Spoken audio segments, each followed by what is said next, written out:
আর যে পাবে সেও ভুলে গেছে, তো কি হবে? তো ভুলে গেছে তো কেমন করে বললে? হ্যাঁ, ভুলে গেছে তো কেমন করে বলবে? হ্যাঁ, যদি ভুলে গেছে যখন মনে আসবে, যিনি লিয়েছেন তার যদি মনে আসে, যে দিয়েছে তার মনে নাই, তো আমার মনে এসছে, তো আমি লিয়েছি, আমার কর্তব্য তাকে দিয়ে দিই, হিসাব আমাকে দিতে হবে। তারপরে লেখা আছে, সুদের টাকা যেই ব্যক্তি খাটায় তার বাড়িতে ইমাম খেতে পারবে কি? দেখেন, সুদের টাকা যেই ব্যক্তি খাটায়, সুদ খায়, তার বাড়িতে সুদ ব্যতীত অন্য কোনো হালাল ব্যবসার টাকা পয়সা খাবার নাই। সেই বাড়িতে মুসলমানদের খাওয়া হচ্ছে হারাম। ইমাম সাহেব যিনি মসজিদে আছেন, এটা গ্রামের মোড়ল মাতাবদের কর্তব্য, আমাদের ইমাম সুদ করে বাড়ি খাবে না। আর যদি আপনি ওর বাড়িও পানি লাগিয়ে রাখেন, ইমাম সাহেব বাঁচার চেষ্টা করবে। যদি ফিতনা হওয়ার আশঙ্কা থাকে, ফিতনা হবে, ফাসাদ হবে। আর ইমাম সাহেব জানছেন যে সুদের টাকা ছাড়া এর দ্বিতীয় কোনো হালাল পদ্ধতির ইনকাম নাই, তাহলে তার বাড়ি ইমাম টিমাম কৌরির খাওয়া যাবে না। কথা বুঝতে পারছেন? ইমামকে যদি সুদ খাওয়ার টাকা খেতে ফোর্স করে, ইমামের কর্তব্য ইমামতি ছেড়ে দেবে, বোম্বাই খেটে খাবে। হারাম কেন খাবে? কথা বুঝছে? আর যদি হালাল টাকারও ঈদ থাকে, তাহলে ইমাম সাহেব এই নিয়েতে খেতে পারে, হয়তো হালাল টাকার রান্নাটা করেছেন, হালাল ব্যবসা আছে, জমি আছে, তার রান্নাটা করেছেন, তাহলে ফিতনা থেকেও বেঁচে যাবে। কথা বুঝছেন? ঝামেলাও হবে না। যে পুকুরে গরুকে স্নান করায় ওই মানুষ খারাপ কাজে ব্যবহার করে, সেই জলে শ্রম্ব বা উজু করা যাবে কিনা? আগে পানিটা দেখতে হবে কত দূর পর্যন্ত আছে। ছোটখাটো কূপ যদি থাকে, নোংরা হয়ে থাকে, তাতে গোসল পানি করা যাবে না। বড় কূপ আছে, গরু ধুইছে বোঝা যায় না, বড় কূপ, এদিকে 10 হাত, এদিকে 10 হাত, এদিকে 10 হাত, 12 হাত এরকম, তাহলে ওইগুলো কূপে উজু করা যাবে, গোসল করা যাবে। আর যদি ওই কূপও যদি নোংরাতে ফুল থাকে, তাহলে সেই কূপে উজু গোসল করা যাবে না। বিয়েতে হলদি কে কে মাখাতে পারবে? বিয়েতে দেখেন, এই যে হলদি লাগায়, ব্যাটার বিয়ে বাপ লাগাচ্ছে বা ভাই লাগিয়ে দিল, বোন লাগিয়ে দিল, মা লাগিয়ে দিল, একটু হলদি, এইগুলো চলবে। কিন্তু কোনো গ্যার মহরম ভাবি এসে দোমড়াচ্ছে, বিদেশি ফুফারা বহিন এসে দোমড়াচ্ছে, এগুলো জায়েজ নাই। রাতে নখ কাটা, জুতা উল্টা করে রাখা, জোড়া করা খাওয়া, এসব গজব মানা যাবে কিনা? গজব মানা যাবে কিনা? কি এগুলো কোনো হাদিসে নাই। হাদিসে নাই যে রাত্রে নখ কাটা হারাম বা নাজেজ, এরকম নাই। তবে শুক্রবারের দিনে জুমার আগে নখ টোক এগুলো কাটা হচ্ছে সুন্নাত, নেকি বেশি পাবেন। বুঝতে পারছেন? রাত্রে করলে হারাম নাজেজ হবে না। মানত করার সঠিক নিয়ম, কোনো কিছু টাইপ দিয়ে পেলে তারপর টাকা দান করব কি? টাইপ মানে মানত করার সঠিক নিয়ম, কোনো কিছু টাইপ দিয়ে পেলে তারপর টাকা দান করবে কিনা? টাইপ দিলে পারে মানে কি? টাইপ কাকে বলে জানেন আপনারা কেউ? আচ্ছা, চাইবো, চাইবো দিয়ে পেলে। মানত করার সঠিক নিয়ম, কোনো কিছু, আচ্ছা, চাইবো দিয়ে পেলে তারপর টাকা দান করবে। চাইবো দিলে পুরুষনাটাও করার ঢং নেই ছেলেগুলোকে। বাট প্রশ্ন করার তো একটা নিয়ম লাগবে। মাদ্রাসায় বেশি টাকা দিলে দেওয়ালে নাম লিখে, আর টাকা কম দিলে লিখে না, এটা কি ঠিক? দেখেন বিরাদর ইসলাম, একটা মোটা অঙ্কের টাকা কেউ যদি দান করে, তার নামের মার্বেল যদি চিপকে দেয়, তার দেখা দেখি আরো কেউ দান করবে, এটা যদি নিয়ত থাকে তাহলে কোনো সমস্যা নাই। আর সবারই যদি চিপকান, তাহলে টাইলস বেশি হয়ে যাবে, মাদ্রাসার বিল্ডিং কম হয়ে যাবে, তো এতে কোনো অসুবিধা নাই, এটা জায়েজ আছে। হযরতে সাদ বিন আবাদা মায়ের নামে কুয়া দান করেছিলেন, বলেছেন হাদিহি লে উম্মে সাদ, এই কূপটা হচ্ছে সাদের মায়ের জন্য। আবু দাউদের হাদিস। আইপিএল খেলায় টাকা লাগানো যাবে কি না? আইপিএল খেলায় টাকা লাগানো মানে ক্রিকেট খেলাতে, এটা জুয়া, একেবারে স্পষ্ট হারাম। যাকাত দেওয়ার সঠিক নিয়ম কি? যাকাত রমজান মাসে দিবেন, ফজিলত সওয়াব বেশি।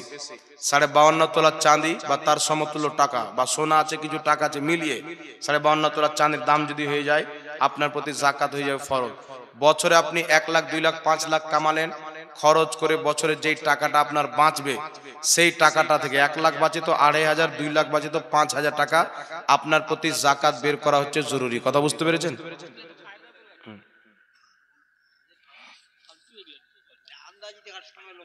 তারপরে লিখেছেন হুজুর, যে সমস্ত মানুষ, এটা কি আছে দেখেন তো,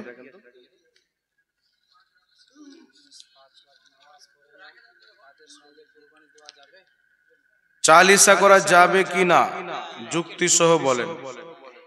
আরে বাপ রে, টাকা দিচ্ছে না, কি আছে এটা? যে সমস্ত মানুষ 5 ওয়াক্ত নামাজ পড়ে না তাদের সঙ্গে কুরবানি দেওয়া যাবে? দেন। যে সমস্ত মানুষ 5 ওয়াক্তের নামাজ পড়ে না তাদের সাথে কুরবানি দেওয়া যাবে কি না? তাদের সাথে কুরবানি দিলে কুরবানি হয়ে যাবে, অসুবিধা নাই, তবে নামাজি পেলে ওর সাথে দেওয়াটা ভালো। চালিসা করা যাবে কি যাবে না? চালিসা চাহরম, দেখেন বিরাদর ইসলাম, এটার আসল হচ্ছে ইসালে সওয়াব। ইসাল মানে হচ্ছে পাঠানো, সওয়াব মানে হচ্ছে নেকি। জীবিত ব্যক্তি নিজের নেক কর্মের সওয়াব মৃত্যু ব্যক্তির নামে যখন বকশে দেয় তাকে বলা হয় ইসালে সওয়াব। এটাকে 40 দিনে করে বলে তার নাম চালিসা বলা হয়েছে। 4 দিনে করলে চাহরম বলা হয়, আর বছর বছর করলে বার্ষরিকী হয়। নামে কোনো ইফেক্ট পড়ে না। যদি কোনো ব্যক্তি বলে 40 কোন হাদিসে আছে, ওর মতন গাধা জাহিল কেউ নাই। আমি যদি বলি আপনাদের এই কুশকারি না কি জায়গাটা না, কুশকারি জামে মসজিদ আছে না নাই? তো নরেন্দ্র মোদী সরকারের পক্ষ থেকে একটা লোক আসলো যে কুশকারি জামে মসজিদ কোন হাদিসে আছে, কোরআন আছে দেখাও। মুসলমানদের দলিল হচ্ছে কোরআন হাদিস। তো কুশকারি জামে মসজিদ কোরআন হাদিসে আছে, তাহলে ওর মসজিদ ভেঙে দাও না, কি বলে? তো আসল কি বলবে, মসজিদ ইবাদতের জায়গা। কুশকারি কেন বলা হলো? কুশকারির মসজিদ, তাই নামটা লাগানো হলো। 4 দিনে করলে চাহরম, 40 দিনে করলে 40, বছর বছর করলে বার্ষরিকী। মানে বার্ষরিকী মানে ইসালে সাউটা বছর বছর করে, আর চালিসা মানে 40 দিনে করে। চাহরম মানে 4 দিনে করেছে। আসল হচ্ছে ইসালে সওয়াব। ইসালে সওয়াব কি? কোরআন তেলাওয়াতের সওয়াব, তসবিহ তাহলিলের সওয়াব, কলমা খানির সওয়াব, দুরূদ সালামের সওয়াব, মানুষের খাওয়া দাওয়ার সওয়াব, এই সমস্ত সওয়াব করে তার মৃত্যু ব্যক্তির নামে বকশে দেওয়া, একই বলা হয় ইসালে সওয়াব। আর কোরআন তেলাওয়াতের সওয়াব, তসবিহ তাহলিলের সওয়াব, খাওয়া দাওয়ার সওয়াব মৃত্যু ব্যক্তির কবরে যায়, এই বিষয়ে সবাই একমত, করে কোনো মতভেদ নাই। এমনকি যে যারা 40 চাহরমকে নাজায়েজ বলে লা মাযহাবি, তাদের সবচেয়ে বড় ইমাম ইবনে তাইমিয়া নিজের কিতাব মাজমুল ফাতাওয়া 23তম খণ্ডের মধ্যে লিখেছে, মানুষকে খাওয়া দাওয়ার সওয়াব, কোরআন খানির সওয়াব, কলমা খানির সওয়াব, তসবিহ তাহলিলের সওয়াব মৃত্যু ব্যক্তির কবরে যায়, ফলে মৃত্যু ব্যক্তি ফায়দা পায়, লাভ পায়। বলেন সুবহানাল্লাহ। এই জন্য সাহাবায়ে কেরাম মাজমুজ যাওয়াইদের মধ্যে হাদিস, হযরতে লাজলাজ সহ একাধিক সাহাবা তাবেঈ ইন্তিকালের পর নিজের কবরের পাশে নিজের সন্তানদেরকে কোরআন তেলাওয়াত করার আদেশ দিতেন, নসিহত করতেন, কারণ কোরআন তেলাওয়াত করলে মৃত্যু ব্যক্তি কবরে উপকৃত হয়। বুখারী মুসলিমের মধ্যে হাদিস, আল্লাহর নবী একদিন একটা বাগিচার দিকে গেলেন। হঠাৎ করে রাস্তাতে দাঁড়িয়ে গেলেন, যেখানে 2টি কবর ছিল। আল্লাহর নবী বললেন, সাহাবী, এই 2টি কবরে আযাব হচ্ছে। সাহাবী বললেন, ইয়া রাসূলুল্লাহ, কি কারণে আযাব হচ্ছে? আল্লাহর নবী বললেন, একজন পেশাবের ছিটা থেকে বাঁচছিল না, আর একজন ব্যক্তি মানুষের চুগলি করত, তাই 2টি কবর আযাব হচ্ছে। আল্লাহর নবী বললেন, তোমরা যাও খেজুরের ডানা নিয়ে এসো। আল্লাহর নবী খেজুরের ডানা আনতে বললেন, সাহাবী আনলেন। 2 ভাগে বিভক্ত করে 2টি কবরে নবী পাক রেখে দিলেন। রাখার পরে রাসূল সাল্লাল্লাহু আলাইহি সাল্লাম বললেন, যতদিন পর্যন্ত এই খেজুরের ডানা কাঁচা থাকবে ততদিন পর্যন্ত এই মৃত্যু ব্যক্তিদের কবরের আযাবে কমতি থাকবে। এই হাদিসের ব্যাখ্যায় ইমাম বদরুদ্দিন আইনি উমদাতুল কারির মধ্যে, ইমাম ইবনে হাজার আসকালানি ফাতহুল বারি বুখারীর শারহের মধ্যে লিখছেন, কি লিখছেন?